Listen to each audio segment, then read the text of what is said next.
आपके सामने हम सेना की एक ऐसी दीवार खड़ी कर देंगे जिसको तोड़ना परशुराम के लिए असंभव हो जाएगा। नहीं, यह उचित नहीं होगा। इस नीति में मुझे कोई बुद्धिमानी दिखाई नहीं देती। ऐसा क्यों महाराज? हम जो कुछ भी कर रहे हैं आपकी सुरक्षा को ध्यान में रखकर कर रहे हैं। इस समय हमारी सुरक्षा से भी महत्वपूर्ण है परशुराम का वध। इस समय परशुराम की दशा उस चूहे जैसी है जो घर में अपने लिए अनाज ढूंढ रहा है। यह अनाज उसे मूषिक पेटिका में दिया जाएगा। जैसे ही वो अनाज के लालच में आएगा, हमारे जाल में फंस जाएगा और हम उसे बंदी बना लेंगे। महाराज, आपकी बात का तात्पर्य? मेरा अर्थ बिल्कुल स्पष्ट है। इस समय परशुराम केवल मुझे ढूंढ रहा है। जैसे ही वो मुझ पर आक्रमण करने आए, उसे आने दिया जाए। जैसे ही वो हमारे घेरे में आ जाएगा, हम उसे चूहे की भांति पकड़कर मार डालेंगे। महाराज, मैं आपका तात्पर्य अच्छी तरह समझ गया। हम इसी प्रकार व्यूह की रचना करेंगे।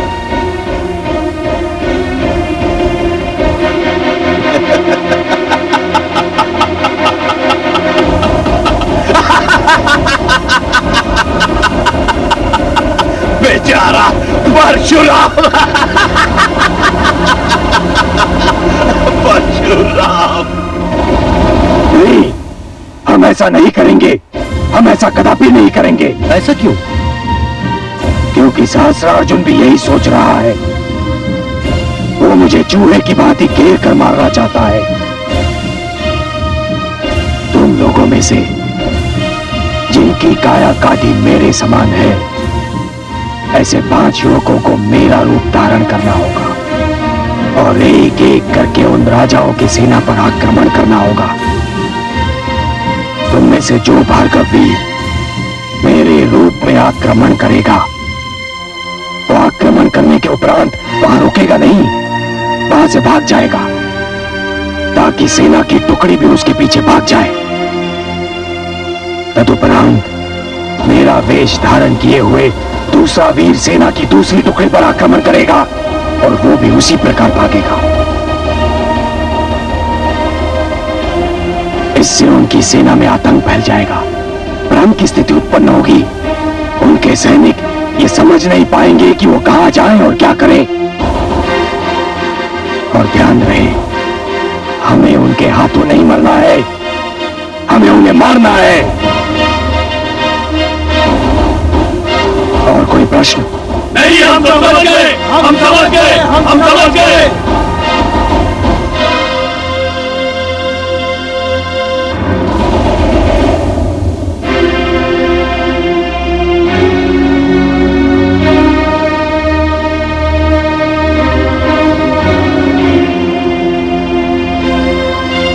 महाराज की जय हो।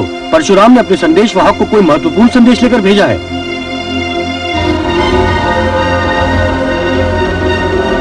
सावधान रहने की आवश्यकता है महाराज। हम परशुराम पर भरोसा नहीं कर सकते। हम है क्षत्रिय हैं। 4 पुत्रों के कटे हुए सर देखकर भी हम क्षत्रिय परंपरा को नहीं भुला सकते। संदेशवाहक का स्वागत है। वो संदेशवाहक चाहे हमारे शत्रु परशुराम का ही क्यों ना हो, उसे आदर सहित अंदर लाया जाए।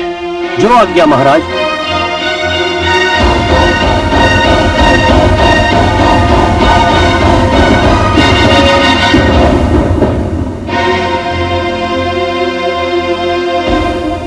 श्री राज राजेश्वर चक्रवर्ती सम्राट सहस्त्रार्जुन की जय हो। औपचारिकता में समय नष्ट करने के स्थान पर वो संदेश सुनाओ जो परशुराम ने तुम्हें यहां देने के लिए भेजा है। महाराज, जमदग्नि पुत्र परशुराम ने यह संदेश भेजा है कि युद्ध प्रारंभ होने से पहले वो एक बार आपसे मिलना चाहते हैं। मुझसे मिलना चाहता है? क्यों? ये तो मैं नहीं बता सकता। मुझे केवल संदेश देने का आदेश था। कहां मिलना चाहता है? युद्ध क्षेत्र में। किंतु महाराज, मेरा संदेश अभी पूरा नहीं हुआ है। तो पूरा करो।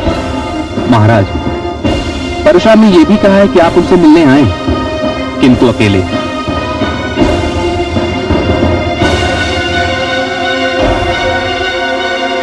आपके साथ आपके सहयोगियों में से किसी को भी नहीं होना चाहिए।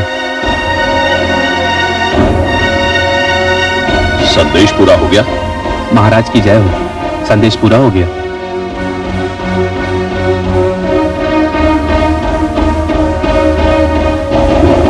आपने क्या निर्णय लिया है महाराज? हम सोच रहे हैं। मेरे विचार में तो आपको वहां नहीं जाना चाहिए महाराज। महाराज, हम परशुराम पर विश्वास नहीं कर सकते। महाराज, आपके वहां जाने से संकट भी उत्पन्न हो सकता है। और हमारे ना जाने से क्षत्रिय गौरव का अपमान भी हो सकता है। क्षत्रिय गौरव के सम्मुख हमारे प्राणों का कोई मूल्य नहीं। हम जाएंगे, अवश्य जाएंगे। परशुराम से कहो कि हमने उसकी विनती स्वीकार कर ली है। हम उसे मिलने अवश्य आएंगे।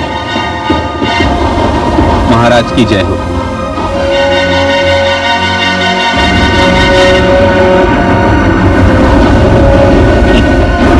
परशुराम,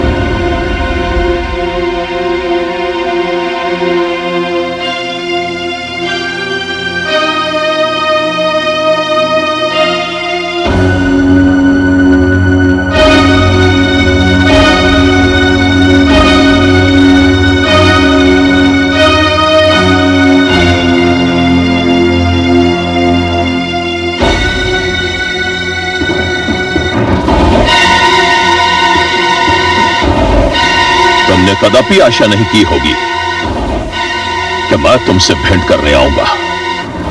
मुझे आशा ही नहीं, विश्वास था सहस्त्रार्जुन कि तुम आओगे। मुझे पूर्ण विश्वास था कि तुम आओगे और अकेले आओगे। इस विश्वास का कारण? सहस्त्रार्जुन, मैं है इतिहास और परंपरा से भली भांति परिचित हूं। तो ये कहो कि तुम्हें है क्षत्रिय एकता ने भयभीत कर दिया है। सहस्त्रार्जुन, मैं संसार में किसी वस्तु से भयभीत नहीं होता। हाँ, कुछ बातें मुझे चकित अवश्य करती हैं। मैं समझा नहीं। मैं समझाता हूं।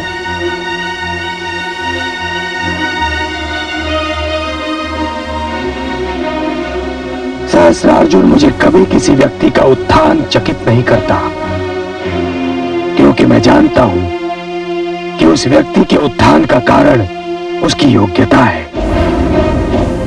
जीवन में उत्थान उसी व्यक्ति का होता है जो उसकी क्षमता रखता है, परंतु उसी व्यक्ति का जब पतन होता है कार्तवीर्य, तब मैं चकित अवश्य रह जाता हूं, ये सोचकर कि उस व्यक्ति की वो योग्यता कहां लुप्त हो गई जो कभी उसके उत्थान का कारण बनी थी। मैं तुम्हारी कथा सुनने नहीं आया। कथा सुनाने तो मैं भी नहीं आया हूं। मैं जो कुछ कह रहा हूं वो अक्षरशः सत्य है।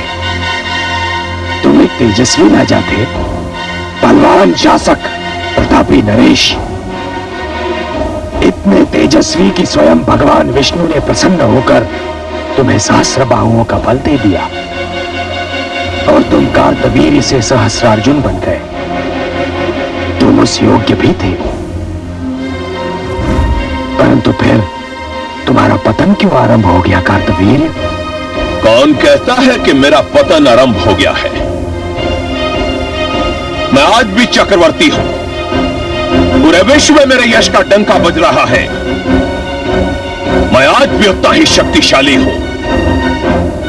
नहीं कार्तवीर्य, नहीं, तुम शक्तिशाली नहीं हो। यदि तुम अपने मुख से कहना नहीं चाहते, तब भी इस बात को तुम्हारा मन भली भांति जानता है। तुम झूठ बोल रहे हो। तुम्हारे पास इस बात का कोई प्रमाण नहीं। आज तुमने मुझसे युद्ध करने के लिए समस्त है क्षत्रियों को एकत्रित किया है सहस्त्रार्जुन, ये जानते हुए कि मैं अकेला योद्धा हूं। ये तुम्हारी दुर्बलता का प्रमाण नहीं तो और क्या है। दुख ये है कार्तवीर्य कि तुम्हें अपनी दुर्बलता और उसके फल स्वरूप अपने पतन का कारण ज्ञात नहीं है। तुम्हें शक्ति मिली, किंतु तुम उसे संभाल नहीं पाए। तुमने अत्याचार को वीरता माना, तुम्हें प्रताप मिला, किंतु तुम अपना संतुलन खो बैठे। उसका परिणाम यह हुआ कार्तवीर्य सहस्त्रार्जुन कि आज तुम्हारा पतन तुम्हारी आंखों में आंखें डालकर खड़ा है। पतन क्या होता है परशुराम, यह तुम्हें उस समय ज्ञात होगा जब मेरा पांव तुम्हारी छाती पर और मेरा खड़ग तुम्हारी गर्दन पर होगा, और जब मैं युद्ध क्षेत्र में अपने खड़ग से तुम्हारा गला रेत रहा हूंगा, तो उस समय मेरे मन में यही विचार होगा कि मैंने अपने चारों प्रिय पुत्रों के रक्त की एक एक बूंद का मूल्य प्राप्त कर लिया है। वो नहीं होगा सहस्त्रार्जुन, वो तो कदापि नहीं होगा, क्योंकि तुम जानते हो कि तुमने मेरे पिताश्री का वध किया था। मेरे माताश्री के प्राणों की हानि भी तुम्हारे ही कारण हुई थी। देवी अनामिका की मृत्यु के पीछे भी तुम्हारा ही हाथ था। तुम ये सब जानते हो कार्तवीर्य सहस्त्रार्जुन, और तुम ये भी भली भांति जानते हो कि तुम्हें इस सब का मूल्य चुकाना है, और तुम वो मूल्य युद्ध क्षेत्र में चुकाओगे। हे कार्तवीर्य, तुम ये सब यदि नहीं जानते तो मेरे बुलावे पर इतनी सरलता से नहीं आते।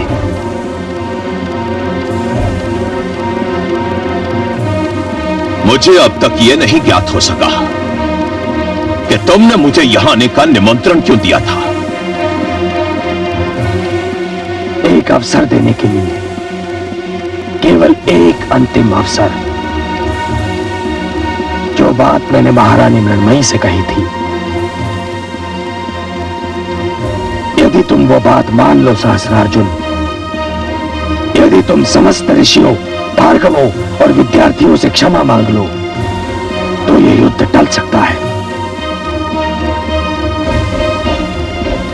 तुम्हारे प्राणों की रक्षा हो सकती है।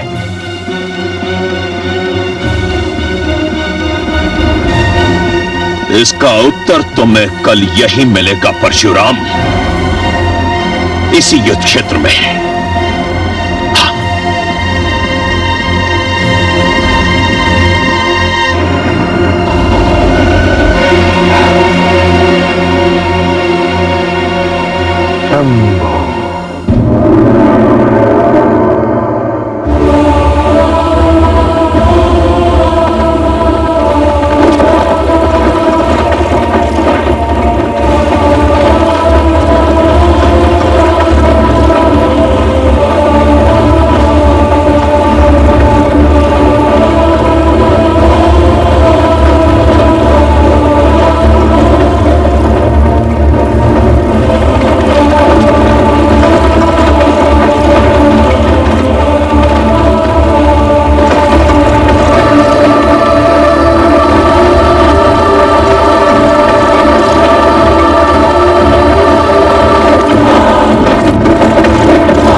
एक चक्रव्यूह बनाने जा रहे हैं। समझ रहे, एक एक सैनिक, एक एक योद्धा का एक ही लक्ष्य होगा, परशुराम। वो जिस ओर से भी चक्रव्यूह में प्रवेश करने का प्रयत्न करे, उसे घेर कर मार दिया जाए। यह इतिहास का बहुत ही अनोखा युद्ध होगा। एक ही व्यक्ति की मृत्यु और विजय। परशुराम किसी और से भी बचकर न जाने पाए।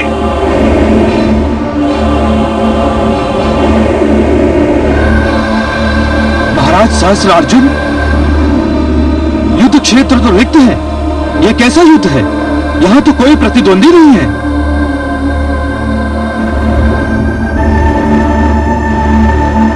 ऐसा प्रतीत होता है कि आज भार्गव भय के कारण नहीं आएंगे। हाँ, मुझे तो ऐसा लगता है कि आज युद्ध ही नहीं होगा।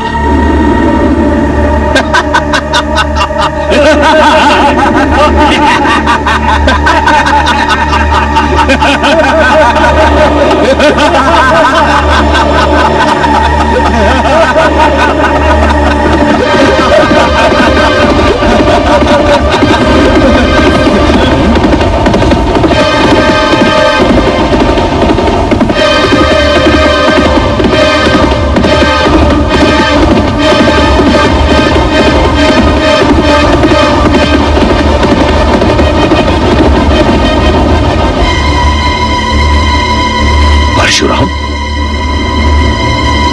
उठा नरेश, आक्रमण करो। मुझे परशुराम का वध चाहिए। आक्रमण! आक्रमण!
कहते हो सहस्त्रार्जुन, परशुराम वो नहीं, परशुराम तो मैं हूं।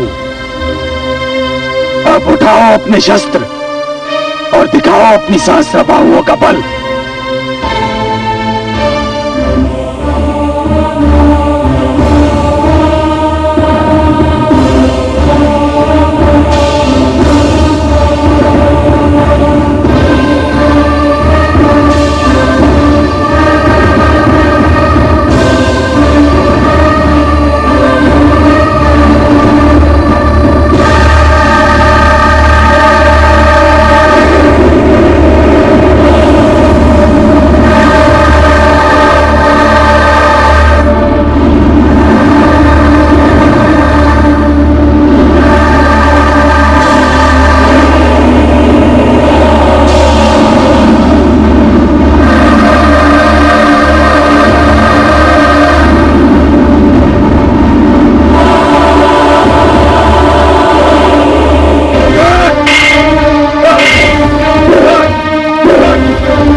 गुरुकुल परंपरा नष्ट ना हो, आचार्य और शिष्य के संबंध शिक्षा का आधार और माध्यम बने रहे। इसलिए कार्तवीर्य सहस्त्रार्जुन, मैं जमदग्नि और रेणुका का पुत्र परशुराम तुम्हारा वध करने जा रहा हूं।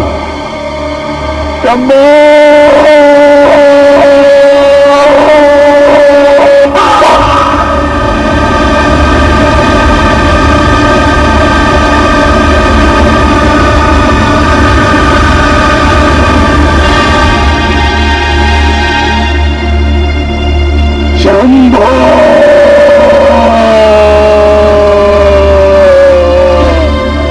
हे शंभो।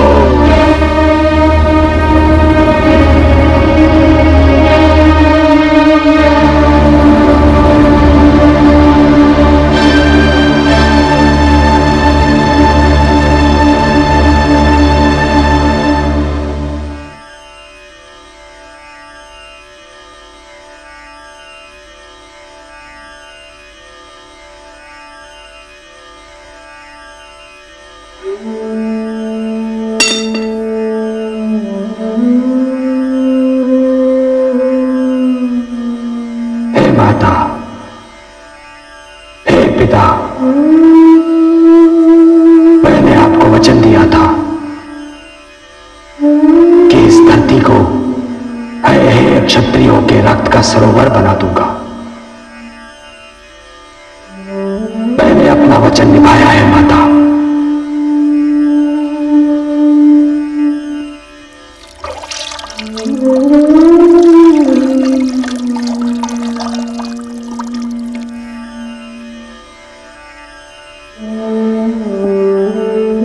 उन क्षत्रियों के रक्त से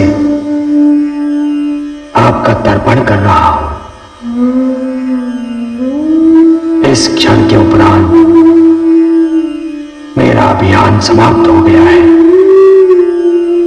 परशुराम एक इतिहास बन गया है माता। परशुराम एक इतिहास बन गया। और इतिहास जो मानव को यह बताएगा कि अत्याचार का विरोध ना करना, अत्याचार को सहयोग देना है। हे देवगण, हे ब्रह्मा, हे शिव शंभो, परशुराम ने अपना लक्ष्य पूर्ण कर लिया। मैंने अपना लक्ष्य पूर्ण कर लिया।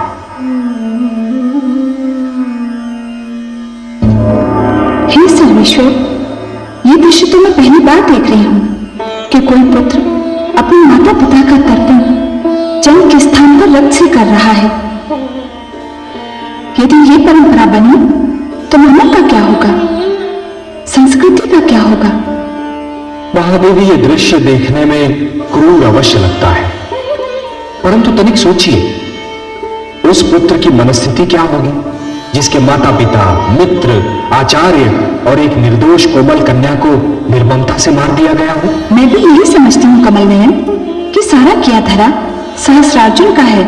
उसने तो अन्याय की हर सीमा लांघ ली है। परंतु हे सर्वेश्वर, सहस्त्रार्जुन को सहस्त्र बाहुओं का बल आप ही ने प्रदान किया था ना? हाँ महादेवी, पर सहस्त्र बाहुओं का बल मैंने उसे क्यों दिया था, ये तो वो भी जानता था और आप भी जानती हैं। मानव की यही दुर्बलता है महादेवी कि वो कभी कभी अपने वरदान का ऐसा दुरुपयोग करता है कि वरदान देने वाला अपनी देन पर पछताने लगता है। और इसका एक ही उपाय है महादेवी कि मानव को अपने जीवन में इतनी शक्ति दी ही न जाए कि वो दूसरों के लिए अभिशाप बन जाए और मुझे हस्तक्षेप करना पड़े। मैं भी यही कह रही थी जगदीश्वर। मानव को ईश्वर ने सद्बुद्धि दी, जीवन के नियम बताए, न्याय अन्याय, धर्म अधर्म, सत्य असत्य, उजाले अंधेरे की पहचान करा दी, उसे हर रूप से संपूर्ण बनाया। फिर ऐसा क्यों होता है कि हर बार आपको हस्तक्षेप करना पड़ता है? महादेवी, जिस प्रकार सारे घर में उजाला फैलाने वाला दीपक चाहते हुए भी अपने ही पैरों तले का अंधेरा नहीं मिटा सकता, उसी प्रकार समस्त शक्तियों से संपन्न होने के उपरांत भी मानव अपनी ही भीतर की दुर्बलता पर अंकुश नहीं रख पाता। मानव की दुर्बलता यह है महादेवी कि शक्ति पाते ही वो ये सिद्ध करने पर उतर आता है कि जो शक्ति उसके पास है वो किसी और के पास नहीं है, और इसे सिद्ध करने में वो उसी प्रकार अहंकार के जाल में फंस जाता है जिस प्रकार एक पंछी बहेलिए के जाल में फंस जाता है। और फिर जिस प्रकार भोर दोपहर में, दोपहर संध्या में और संध्या रात्रि में परिवर्तित हो जाती है, उसी प्रकार अहंकार अन्याय में, अन्याय अत्याचार में और अत्याचार निर्ममता में परिवर्तित हो जाता है। और तब आपका हस्तक्षेप में करना असंभव हो जाता है। हाँ महादेवी, और फिर मानव की आत्मा से दुखी पुकार उठती है जिसे सुनकर मैं अपने पग रोक नहीं पाता। कमल नयन, आप पग नहीं उठाएंगे तो अनर्थ हो जाएगा। आत्मा की दुखी पुकार परमात्मा ने सुनी तो मानव की आस्था टूट जाएगी, विश्वास चूर चूर हो जाएगा, तम और अन्याय की शक्तियों की विजय हो जाएगी। मानव की तो आप संकट मोचन हैं, सहायक हैं, अंतिम आश्रय हैं।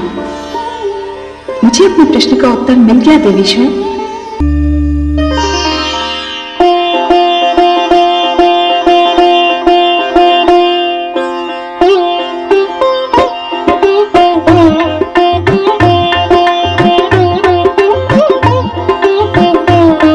जय भोलेनाथ, जय मां शेरावाली। चिरंजीवी भव पुत्र। तुम्हारा अभियान तो संपूर्ण हो गया पुत्र। आभार प्रकट करने के लिए तुम्हें यहाँ आने की कोई आवश्यकता नहीं थी।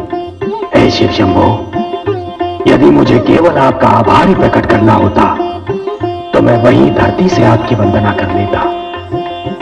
मुझे कुछ और भी स्मरण था। मैं समझ गई तुम्हें क्या स्मरण था। वही आदि गुरु दक्षिणा जो तुम मेरे भोलेनाथ को देना चाहते थे, है ना? हाँ माता शेरोवाली, मेरा संकेत उसी ओर था। हे शिव शंभो, मुझे आज्ञा दीजिए कि मैं आपकी शेष गुरु दक्षिणा आपके चरणों में चढ़ाने के लिए क्या करूं? तो तुम वास्तव में अपनी आधी गुरु दक्षिणा देना चाहते हो? गुरुदेव, मैं शेष गुरु दक्षिणा दिए बिना तो संसार का त्याग ही नहीं कर सकता। कैसी विडंबना है पुत्र। तुमने जिस शब्द का प्रयोग किया उसी शब्द का संबंध मेरी आधी गुरु दक्षिणा से है। कौन सा शब्द? त्याग। त्याग? मैं समझा नहीं नीलकंठ। मेरी आधी गुरु दक्षिणा यह है पुत्र कि तुम्हें अपने इस योद्धा रूप का त्याग करना होगा और एक बार फिर आचार्य धर्म का पालन करना होगा। शिक्षक का पुत्र यदि शिक्षक ही रहे तो यही उत्तम है। वंश में कर्म की परंपरा चलती रहे, यही उचित है। हे भोलेनाथ, मैं आपकी आज्ञा के समक्ष शीश नवाता हूं। मैं आपको वचन देता हूं गुरुदेव कि अब से यह परशु मेरे लिए केवल एक कथा मात्र बनकर रह जाएगा। मैं फिर से आचार्य धर्म को धारण करूंगा, गुरुकुल परंपरा पुनः आरंभ करूंगा और आपका दिया हुआ वो पिनाकिन धनुष अब केवल एक ऐतिहासिक शस्त्र के रूप में दिखाई देगा। परंतु हे भोलेनाथ, मैं उस धनुष को रखूं कहां? पुत्र, मेरे दो अन्य भक्त हैं। एक है लंकापति रावण जिनसे तुम्हारी भेंट हो चुकी है, और दूसरा है राजा जनक जिनसे तुम्हारा परिचय अभी तक नहीं हुआ। मैं तुम्हें यह अधिकार देता हूं कि इन दोनों में से तुम जिसे चाहो उसे यह धनुष दे सकते हो।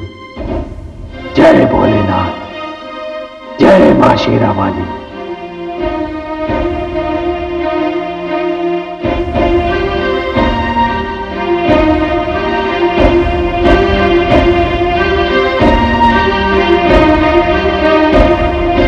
असुर कीर्ति विस्तारक, देवकुल प्रतिष्ठा विदारक, महाज्ञानी सुकेशु नंदन असुर सम्राट रावण पधार रहे हैं।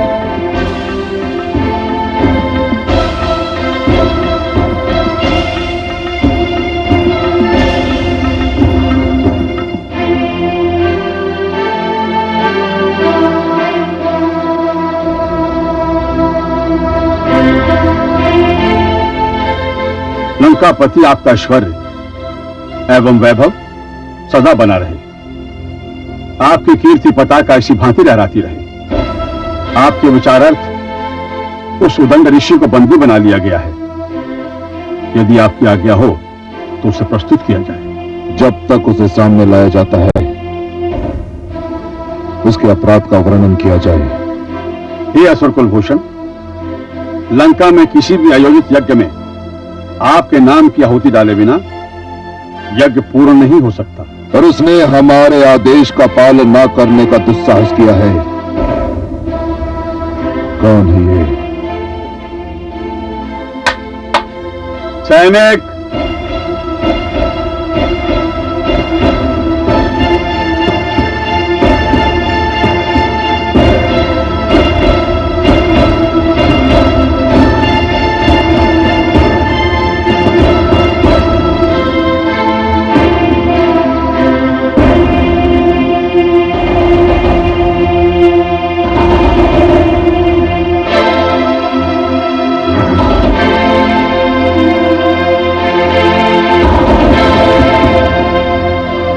युवक, तुम्हें देवताओं के समक्ष हमारी श्रेष्ठता में कोई संदेह है? ऐसा कौन सा विषय है जिसमें मैंने देवताओं को पराजित नहीं किया? परंपरा तथा मेरी संस्कृति मुझे आपके नाम की आहुति यज्ञ में डालने से रोकती है। क्यों? मैं भी संस्कृति के जन्मदाता तथा पालक महान ऋषि पुलस्त्य का पौत्र हूं तथा महान ऋषि विशर्वा का पुत्र रावण हूं। लंकेश, वंश में जन्म लेने से कुछ नहीं होता, आचरण से होता है, और आपका आचरण ऋषियों का नहीं, असुरों वाला है। युवक, तुम मर्यादा और साहस की सीमा लांघ रहे हो। मैं आपके राज्य में अपनी आयु की सीमा भी लांघ चुका हूं। मैं मृत्यु का वरण यहां आने से पहले कर चुका हूं। आप असुर लोग समाज में भय का वातावरण उत्पन्न करके राज करना चाहते हैं, किंतु मैं मानव हूं। मैं जानता हूं कि मुझे मेरी ये देह केवल कुछ वर्षों के लिए मिली है। मेरा दूसरा जन्म होगा। आप मुझे भयभीत ना करें। मैं यज्ञ करना भी नहीं छोड़ूंगा और आपके नाम की आहुति भी यज्ञ में नहीं डालूंगा। उद्दंड है ये युवक, उद्दंड। इस जैसे समस्त ऋषियों को हमारी राज सीमा के पार खदेड़ दिया जाए और इसे वधिक के पास ले जाओ और इसका कि वो इसका वध कर दे। शंभो!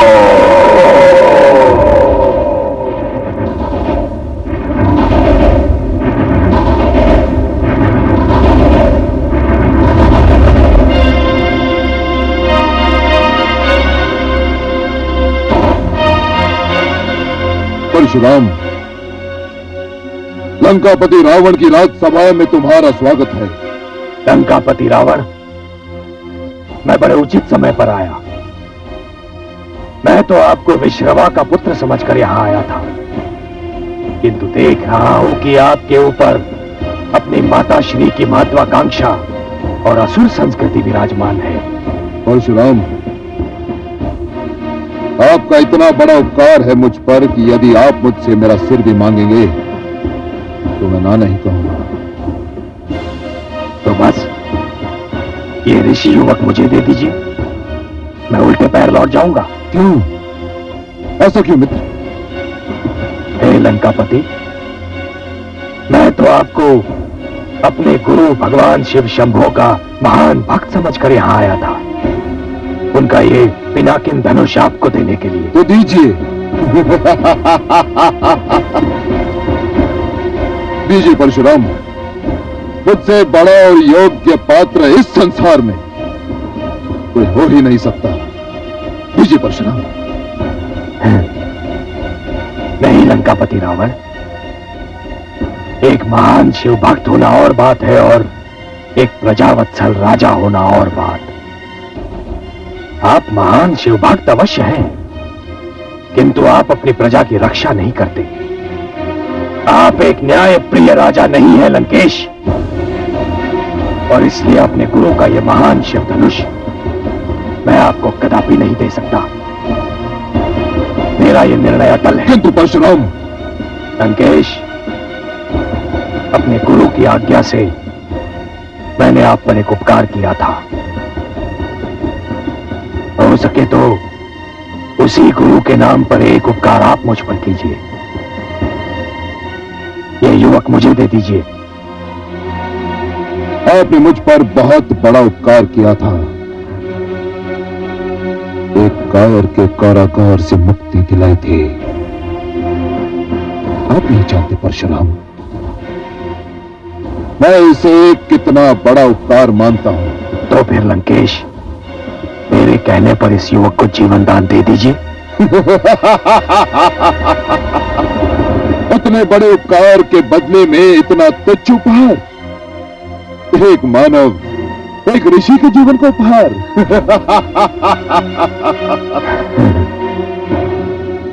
यही तो व्यथा है लंकापति रावण, कि आप ईश्वरीय सत्य को समझ ही नहीं रहे हैं। जीवन तुच्छ नहीं होता लंकेश। मानव जीवन इस धरती को ईश्वर का सर्वोत्तम उपहार है। तो ठीक है परशुराम,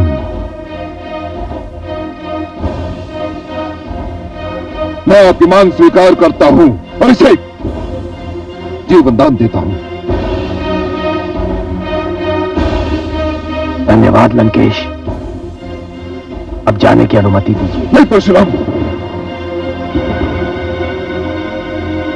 मुझे अतिथि सत्कार का कुछ अवसर तो दीजिए।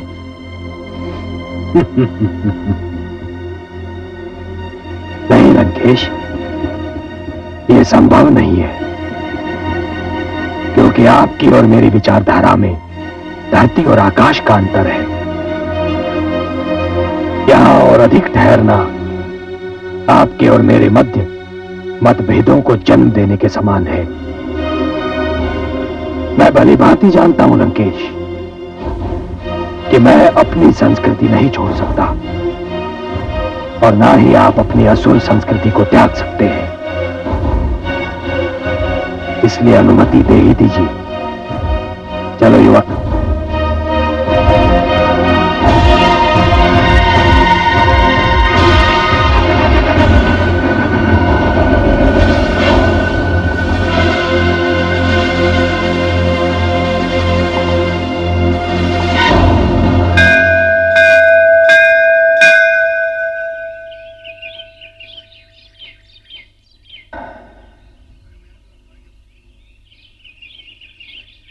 जाओ नवयुवक, अब तुम्हारे प्राणों को कोई संकट नहीं। भगवान, मेरा शरीर, मेरी आत्मा, मेरे प्राण, अब सब कुछ आपके लिए हैं। आपने मेरे प्राण बचाकर मुझ पर जो उपकार किया है। मैंने कोई उपकार नहीं किया, और सत्य पूछो तो तुम्हारे प्राण मेरे कारण नहीं बचे, वो तो तुम्हारे अपने सिद्धांतों पर जो तुम्हारा विश्वास था उसके कारण बचे हैं। रावण की शक्ति की चिंता ना करते हुए तुमने अपने सिद्धांतों पर अड़िग रहने का निश्चय किया। कदाचित यही बात ईश्वर को भा गई। भगवान, मुझे अपनी सेवा करने का अवसर दें। नहीं नवयुवक, मुझे अपने गुरु के आदेश का पालन करना है, जो रावण के सभागार में मैं नहीं कर पाया। अब मुझे शीघ्रातिशीघ्र मिथिला नरेश जनक के पास पहुंचना है। आयुष्मान भव।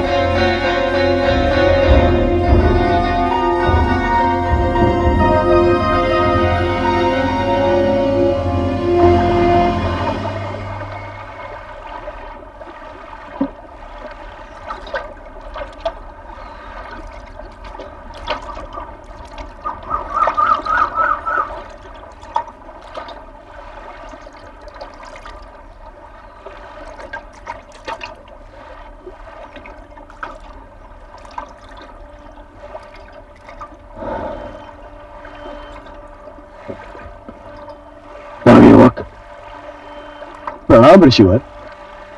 कल्याण हो। युवक मुझे, मेरा नाम श्रवण है, श्रवण कुमार। सुंदर है श्रवण, मुझे प्यास लगी है।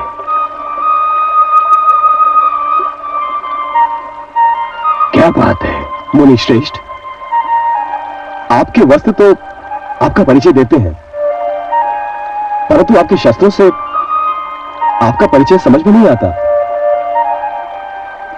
तुम मुझे मेरे वस्त्र देखकर मुनि कह रहे हो, परंतु मेरा ये धनुष, मेरा परशु, ये तो मुझे मुनि सिद्ध नहीं करते।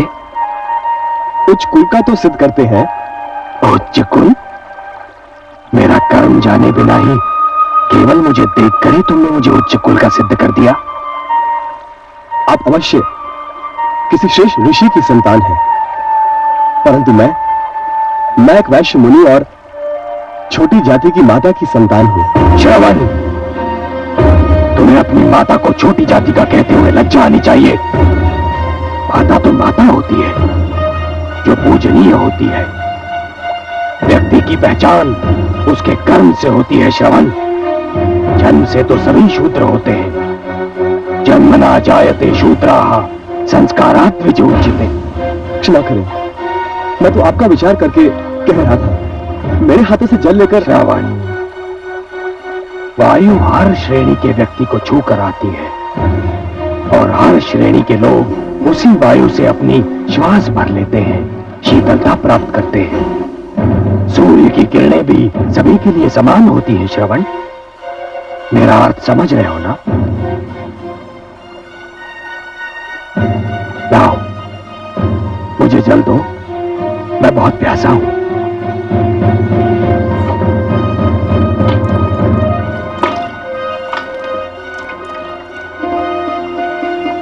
सुखी रहो। हे मुनिवर, आप मुझे अपना परिचय दें, बड़ी कृपा होगी, क्योंकि आज से आप मेरे आदर्श हैं। श्रवण, मैं ऋषि जमदग्नि और माता रेणुका का पुत्र परशुराम हूं। जन्म से तो ब्राह्मण हूं, किंतु कर्म से मुझे क्षत्रिय बनना पड़ा। भगवान परशुराम, अहोक भाग्य मेरे, जो मुझे आपके दर्शन हुए। एक तीर्थ स्वयं चलकर मेरे पास आ गया। मैं तुम्हारा तात्पर्य नहीं समझा। मैं अपने अंधे माता पिता को तीर्थों की यात्रा कराने निकला हूं। वो जो बैठे हैं मेरे माता पिता हैं।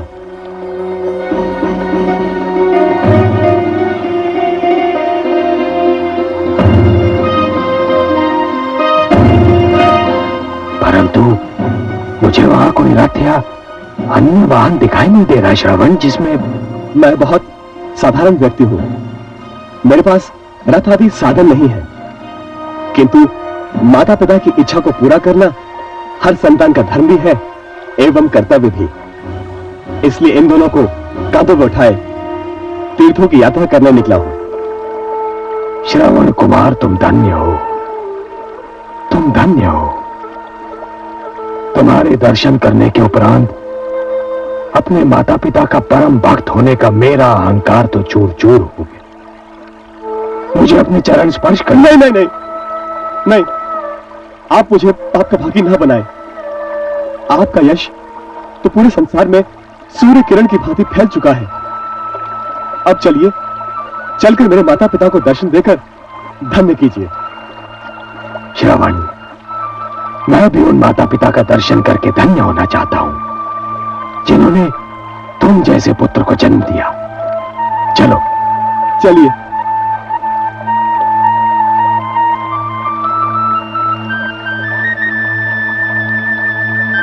माता पिताश्री, भगवान परशुराम बता रहे हैं। हमारे धन्यवाद। हे भगवान परशुराम, हमें अपने चरण छूने दीजिए। नहीं माता, चरण स्पर्श तो मुझे आपके करने चाहिए।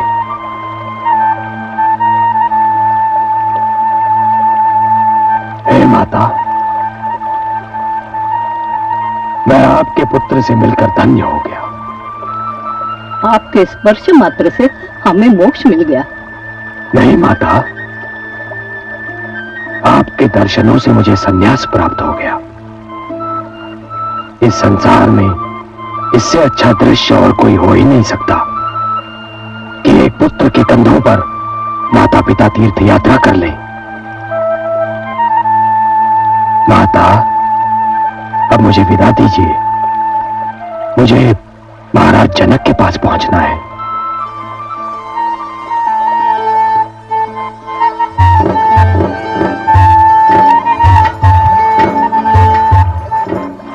श्रवण,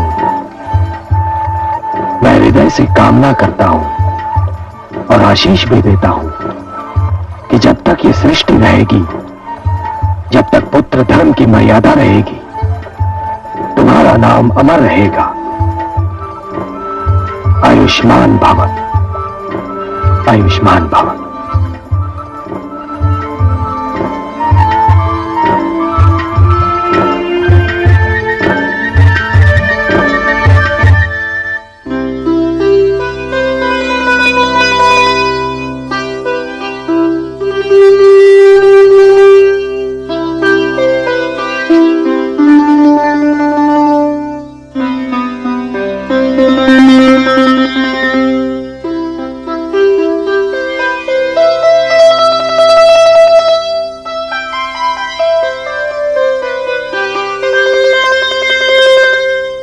महाराज जनक की जय हो। ऋषि जमदग्नि पुत्र श्री परशुराम पधारे हैं। वे आपसे भेंट करना चाहते हैं। भगवान परशुराम, अहो भाग्य, अहो भाग्य। कहाँ है?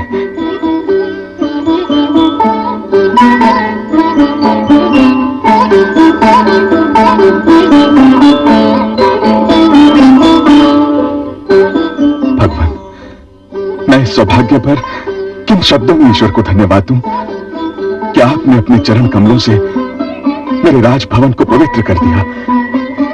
हे भगवान परशुराम, मिथिला का कण कण आपकी इस कृपा के प्रति आपका आभारी रहेगा।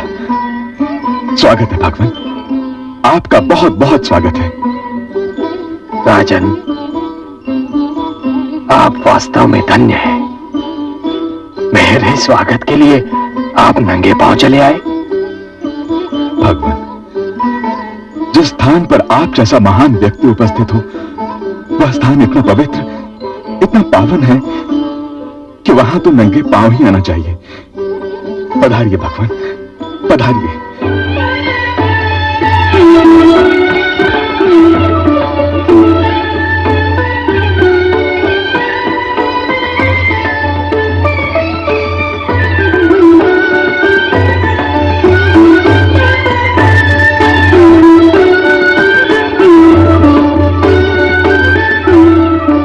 विराजिए भगवान।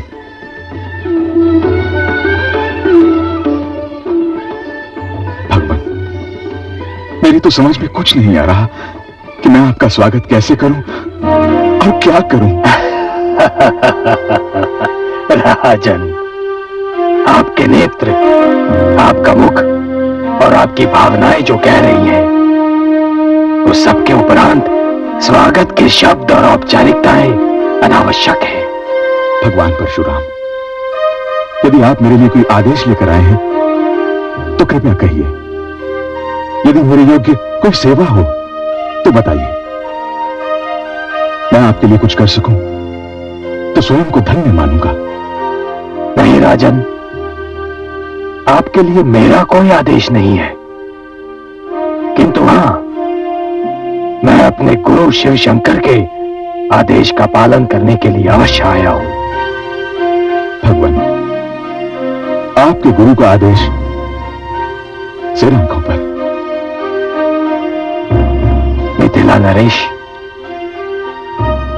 मुझे अपने गुरु शिव शंभो ने यह धनुष उपहार में दिया था, परंतु अब मेरे अभियान की समाप्ति के उपरांत मुझे इसकी कोई आवश्यकता नहीं है। मैंने इसे गुरुदेव को लौटाना चाहा, किंतु उन्होंने आदेश दिया कि मैं इसे लंकापति रावण को दूं या फिर मिथिला नरेश जनक को। गुरुदेव के आदेश के अनुसार मैं पहले लंका पहुंचा। तो फिर आपने ये धनुष लंकेश रावण को क्यों नहीं दिया भगवान? लंकेश रावण तो महान शिव भक्त हैं। इस नाते इस धनुष पर उनका अधिकार पहले है, वही इसके योग्य भी है प्रभु। उनका अधिकार अवश्य था राजन, किंतु वो इसके योग्य नहीं थे। हे मिथिला नरेश जनक, भक्ति एक महान गुण अवश्य है, परंतु भक्ति के साथ ही कर्म की भी उतनी ही महत्ता होती है। लंकापति रावण एक महान भक्त होते हुए भी स्वयं को अपने कर्मों से महान सिद्ध नहीं कर पा रहे हैं। इसलिए मैंने ये निर्णय किया है नरेश कि अपने गुरुदेव का ये महान पिनाकिन धनुष आपकी धरोहर बन जाए। भगवान, मुझमें साहस नहीं कि मैं आपके निर्णय पर कोई प्रश्न चिन्ह लगा सकूं,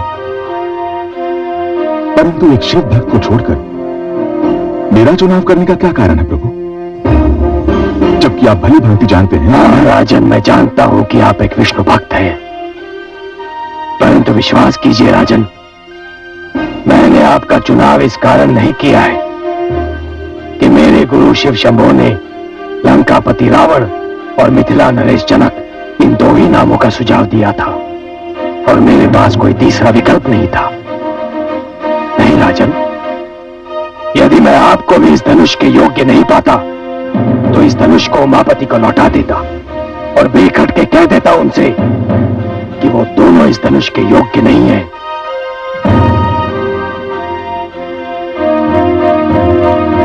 किंतु राजन, आपने ये सिद्ध कर दिया कि आप जनक हैं, जनक जिसका अर्थ होता है पिता। राजन, मुझे ज्ञात था कि मिथिला की सीमा में प्रवेश करते ही मैं एक ऐसे राज्य में प्रवेश कर रहा हूं जिसका राजा एक विष्णु भक्त है। मुझे आशा भी थी कि इस राज्य में चप्पे चप्पे पर भगवान विष्णु के सुंदर और अनगिनत मंदिर बिखरे होंगे। मेरा विचार ठीक भी था राजन, किंतु राजन, यहां आकर एक सुखद आश्चर्य हुआ कि आपके राज्य में भगवान शिव के भी उतने ही सुंदर मंदिर बिखरे हुए हैं। भगवान, मेरे राज्य में शिव भक्त हैं और वैष्णव उनका आदर करते हैं। बस इसी बात ने तो मेरा मन मोह लिया है राजन, इसी बात ने। राजन, मत और धर्म एक निजी विषय है, सबको अपनी इच्छा के अनुसार मत और धर्म मानने का अधिकार है, किंतु महान वही होता है जो दूसरों के विचारों और धर्म का सम्मान करे।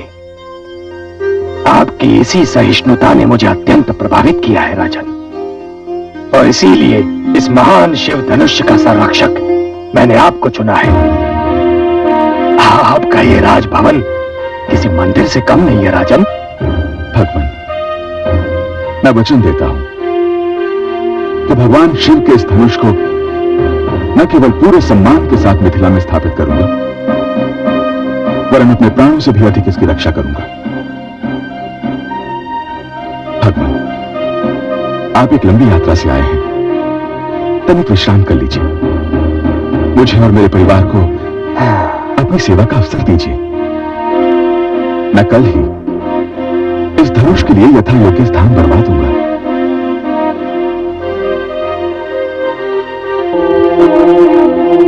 स्वस्ति मनुचरेम। भगवान, मैं राजकाज से अवकाश पाकर प्रतिदिन इस स्थान पर आता हूं और यही साधना करता हूं। इसके भीतर मैंने एक उच्च आसन बनवाया है, जहां मैं अपने आराध्य का आवाहन करता हूं। राजन, ये कक्ष अति सुंदर है। तो भगवान शिव के इस महान धनुष की स्थापना यहीं कर देते हैं। मैं अपने भवन के इस अंश को सार्वजनिक घोषित कर देता हूं। मेरी पूजा समाप्ति के उपरांत हर एक को यहां आने और भगवान शंकर के इस महान धनुष के दर्शन करने की संपूर्ण स्वतंत्रता होगी। आइए भगवान।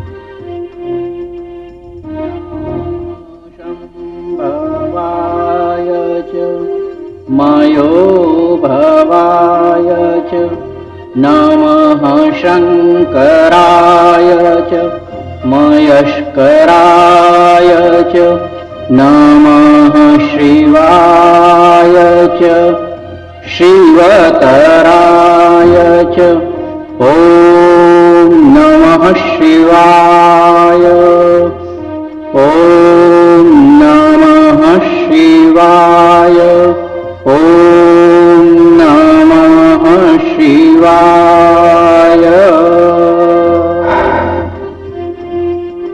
हे शिव शंभो,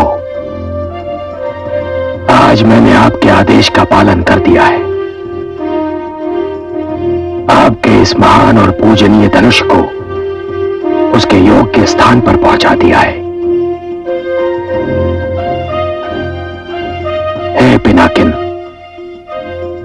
कदाचित ये मेरी तुमसे अंतिम भेंट है। भोलेनाथ के साथ ही मैं तुम्हारा भी आभारी हूं और तुमसे विदा लेता हूं।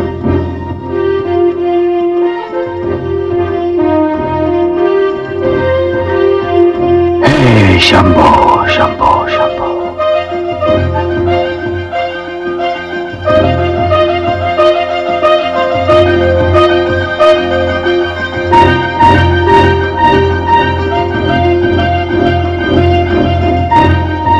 अब जाने की अनुमति दीजिए राजन। भला ये कैसे संभव है भगवान? मुझे कुछ दिन और अपनी सेवा से कृतार्थ होने का अवसर नहीं देंगे? नहीं राजन, यद्यपि मुझे मिथिला भली लगती है, बहुत सुंदर स्थान है। यहाँ की मिट्टी में एक ऐसी सुगंध है कि वो मन को अपनी ओर खींचती है। किंतु राजन, मैं यहां ठहर नहीं पाऊंगा। भगवान, कुछ दिन तो और ठहर जाते हैं।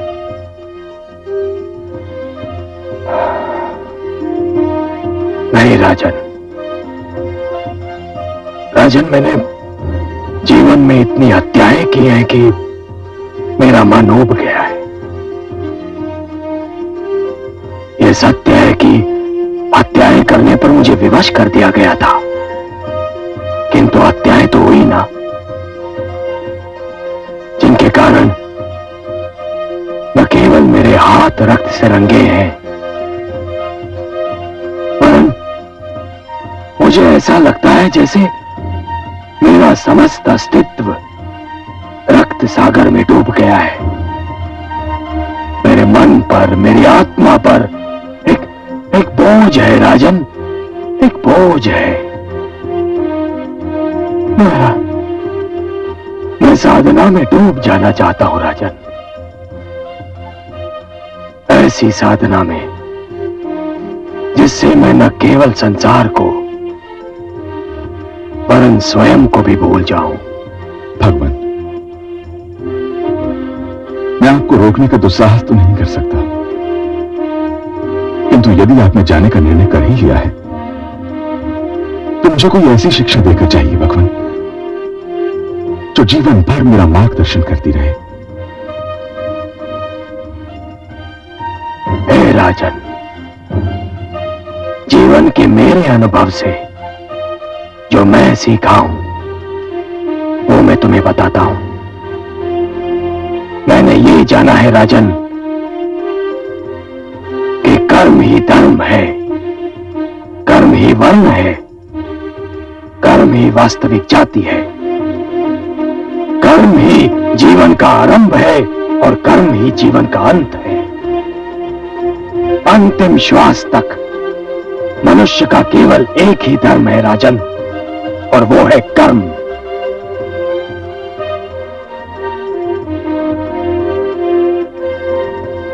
जो मनुष्य इस बात को स्मरण रखेगा राजन, उसी का जीवन सफल होगा।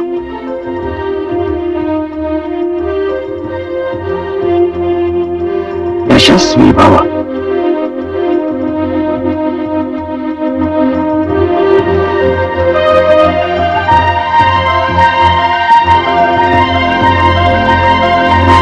कमल नयन, आपकी कृपा से परशुराम का अभियान सफलतापूर्वक समाप्त हो गया।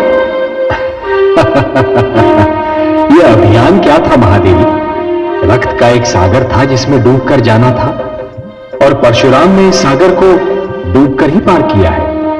किंतु हे कमल नयन, परशुराम ने शिव भक्त रावण को धनुष न देकर जनक को दिया, क्या ये पक्षपात नहीं हुआ? कदापि नहीं महादेवी। आपने सुना नहीं परशुराम ने मापदंड क्या बनाया था? परशुराम ने सर्वधर्म समभाव को मापदंड बनाया था। उसने देखा कि रावण एक शिव भक्त होते हुए भी उदार नहीं है, सहनशील नहीं है।